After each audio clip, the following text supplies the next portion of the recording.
सब सुन रहल छी एसके राज रिकॉर्डिंग स्टूडियो की शानदार प्रस्तुति।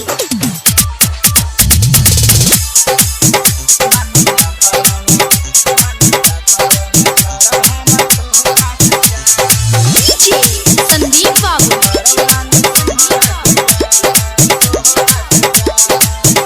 बाबू दो कोयल ठेका मिल गेलै अब हमरो मौका।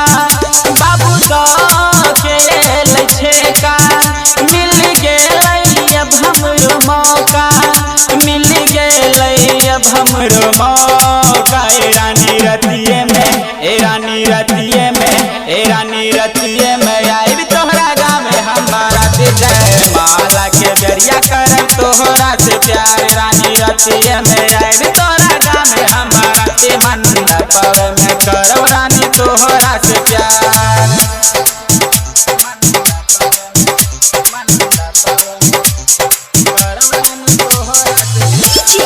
संदीप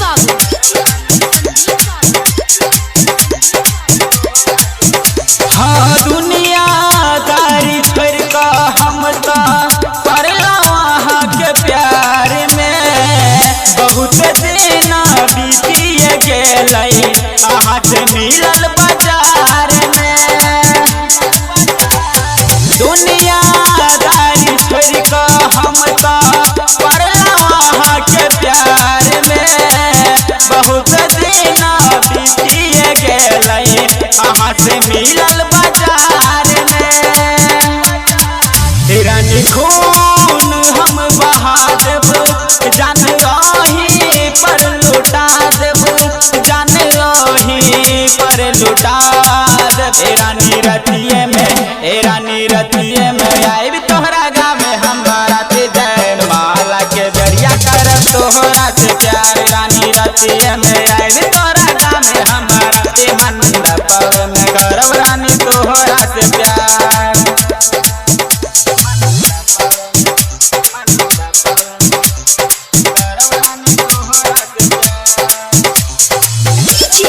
संदीप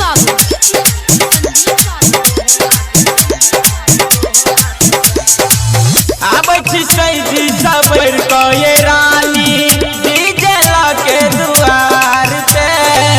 हमहु नाचब के नचबिए भैया भौजी के साथ में। हाँ आबै छी सैदी सबर को ये रानी डीजे के दुआर पे। हमहु नाचब के नचबिए भैया भौजी के साथ में। देवेंद्र जीजा कहे गाना कमलेश के बजाबू, गाना कमलेश के बजाबू। नहीं रानी रतिये में, ए रानी रतिये में, ए रानी रतिये में आइब तोरा गाँव में हमारा जय माला के बेरिया